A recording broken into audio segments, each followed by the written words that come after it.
ನಾನು ಇವತ್ತು ಮಾಧ್ಯಮ ಸ್ನೇಹಿತರಿಗೆ ಮತ್ತು ಈ ರಾಜ್ಯದ ಜನತೆಗೆ ನನ್ನ ಮೇಲೆ ಅಪಾರವಾದಂತ ವಿಶ್ವಾಸ ನಂಬಿಕೆಯನ್ನ ತಾವು ಇಟ್ಕೊಂಡಿದ್ದೀರಿ.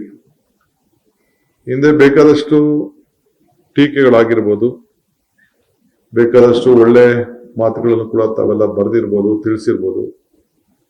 ಹಿಂದೆ ಹೇಳಿದ್ದೆ, ಟೀಕೆಗಳೆಲ್ಲ ಸಾಯ್ತವೆ, ನಮ್ಮ ಕೆಲಸಗಳು ಉಳಿತವೆ ಅನ್ನೋದು ಮಾತನ್ನು ಕೂಡ ನಾನು ಹೇಳಿದ್ದೆ. ಸೊ ರಾಜ್ಯದ ಆಡಳಿತದಲ್ಲಿ ಹೊಸ ಬೆಳಕನ್ನ ಮೂಡಿಸಲು ತನ್ನ ರಾಜಕೀಯ ಅನುಭವ 85ರಲ್ಲಿ ಅಸೆಂಬ್ಲಿ ಎಲೆಕ್ಷನ್ ನಿಂತು ನಾನು ಆ ಎಲೆಕ್ಷನ್ ಸೋತೆ. ಜಿಲ್ಲಾ ಪಂಚಾಯತಿ ಮೆಂಬರ್ ಆದೆ, ಅಸೆಂಬ್ಲಿ ಮೆಂಬರ್ ಆದ ನಾನು ಪರಮೇಶ್ವರ್ ಅವರೆಲ್ಲ ಒಟ್ಟಿಗೆ 89ರಲ್ಲಿ ಆದ. ವಿವಿಧ ಸಂಪುಟಗಳಲ್ಲಿ ಕೆಲಸ ಮಾಡಿಕೊಂಡು ಬಂದಿದ್ದೇವೆ. ಸೊ ಅಪಾರವಾದಂತ ಅನುಭವದ ಭಂಡಾರದಲ್ಲಿ ಮುಳುಗಿದ್ದೇನೆ. ಕಷ್ಟ ನೋಡಿದ್ದೇನೆ, ಸುಖ ನೋಡಿದ್ದೇನೆ, ಚಿಕ್ಕ ವಯಸ್ಸಿನಲ್ಲಿ ಅಧಿಕಾರ ನೋಡಿದ್ದೇನೆ, ಅನೇಕ ರಾಜಕೀಯ ತಂತ್ರಗಳು ಕೂಡ ಆ ಬಲೆ ಕೂಡ ಬಿದ್ದಿದ್ದೇನೆ. ತಿಹಾರ್ ಜೈಲು ಕೂಡ ಹೋಗಿ ಬರ್ಬೇಕಾದಂತ ಒಂದು ಪರಿಸ್ಥಿತಿ ಬಂತು. ಆದ್ರೆ ಯಾವತ್ತೂ ಕೂಡ ನನ್ನ ಎದೆ ಕುದಿರ್ಲಿಲ್ಲ, ಆತ್ಮವಿಶ್ವಾಸ ಇತ್ತು. I lived on hope. That hope, ಏನು ಒಂದು ವಿಶ್ವಾಸ ಇತ್ತಲ್ಲ, ಆ ವಿಶ್ವಾಸ ಇವತ್ತು ಮತ್ತೆ ಈ ರಾಜ್ಯದ ಜನತೆಯ ಸೇವೆಯನ್ನ ಮಾಡಲಿಕ್ಕೆ, ಸಾಕ್ಷಿ ಗುಡ್ಡೆಯನ್ನ ಬಿಟ್ಟು ಹೋಗ್ಲಿಕ್ಕೆ ಇವತ್ತು ನನಗೆ ಅವಕಾಶವನ್ನ ಸಿಕ್ಕಿದೆ. ಈ ಸಿಎಂ ಕುರ್ಚಿ ಇದು ನಂದಲ್ಲ, ನಾಡಿನ ಜನರದು.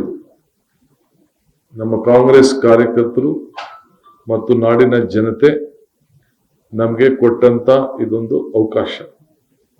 ಒಂದು ದೊಡ್ಡ ನಂಬಿಕೆಯಿಂದ ನಮ್ಮ ಪಕ್ಷದ ವರಿಷ್ಠರಾದಂತ ಮಲ್ಲಿಕಾರ್ಜುನ್ ಖರ್ಗೆ ಅವರ ನಾಯಕತ್ವದಲ್ಲಿ ರಾಹುಲ್ ಗಾಂಧಿ ಅವರು ಮತ್ತು ಸೋನಿಯಾ ಗಾಂಧಿ ಅವರು ಈ ತೀರ್ಮಾನವನ್ನ, ಸ್ವಲ್ಪ ಲೇಟ್ ಆಯ್ತು, ನಿಮ್ಗೆಲ್ಲ ಗೊತ್ತಿತ್ತು, ಹಿಂದೆ ಕೂಡ ತಾವೆಲ್ಲ ಬರೆದಿದ್ರಿ ಏನು ನಮ್ಮ ಅಂತರ ತೀರ್ಮಾನ.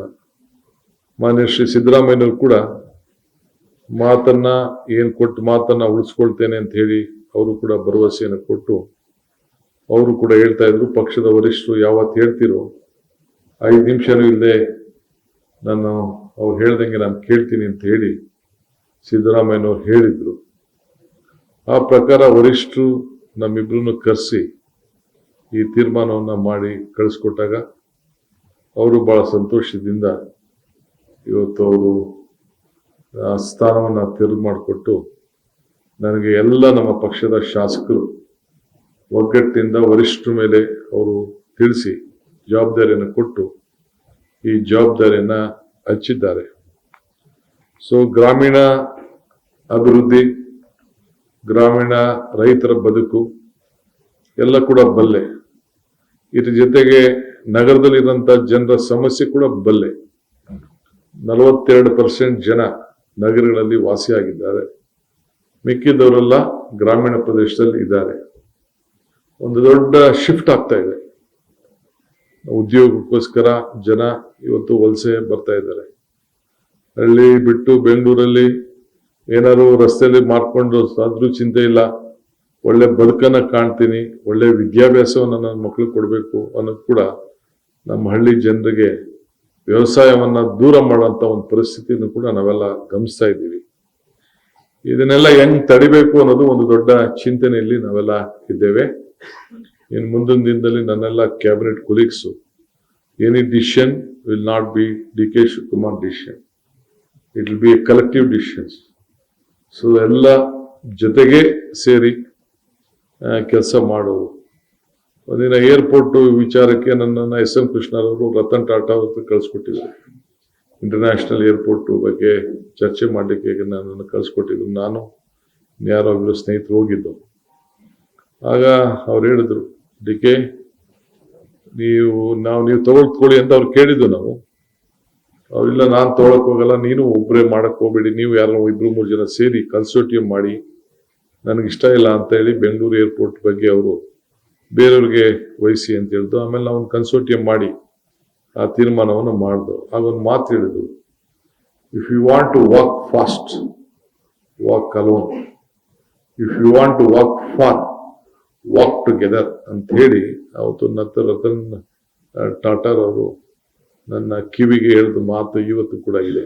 ಹಂಗೆ ಇವತ್ತು ನಂದು ತೀರ್ಮಾನ, ನಮ್ಮ ಪಕ್ಷದ ಎನಿ ಡಿಸಿಷನ್ಸ್ ಯುನಿಟರ್ಲಿ ತೆಗೆದುಕೊಳ್ಳಕ್ಕೆ ನಾನು ಹೋಗುದಿಲ್ಲ. ನಮ್ಮ ಡೆಮೊಕ್ರೆಟಿಕ್ ಸೆಟಪ್ ಅಲ್ಲಿ ನಾವೆಲ್ಲ ನಂಬಿಕೆ ಇಟ್ಕೊಂಡಿರೋರು. ಕಾಲೇಜೆಲ್ಲ ಸ್ಕೂಲಲ್ಲೇ ಚುನಾವಣೆಗೆ ನಿಂತವ್ ನಾನು. ಸ್ಕೂಲಲ್ಲಿ ಯಾರೋ ಟಿವಿ ತೋರಿಸ್ತಾ ಇದ್ರು, ಯಾರೋ ನಮ್ಮ ವಿದ್ಯಾರ್ಥಿಗಳನ್ನ ಕೊಲೀಗ್ಸ್ ಹೇಳಿದ್ರೆ ನಂದು ಸ್ಟಾರ್ ಸಿಂಬಲ್ ಇತ್ತು ಅಂತ ಏನೋ ತೋರಿಸ್ತಾ ಇದ್ರು ಅಂತ ಫೋನ್ ಮಾಡಿದ್ರು. ಹಂಗೆ ಸ್ಕೂಲಲ್ಲೇ 7ನೇ ಕ್ಲಾಸಲ್ಲೇ ಎಲೆಕ್ಷನ್ ನಿಂತ್ಕೊಂಡು ಆ ಗರಡಿಯಿಂದ ಬೆಳ್ಕೊಂಡು ಇಲ್ಲಿವರೆಗೂ ಬಂದು ಮುಟ್ಟಿದ್ದೇನೆ. ಸೊ ಹಂಗೆ ಎಲ್ಲರೂ ಕೂಡ ಒಟ್ಟಿಗೆ ಡೆಮೊಕ್ರೆಟಿಕ್ ಸೆಟಪ್ ಅಲ್ಲಿ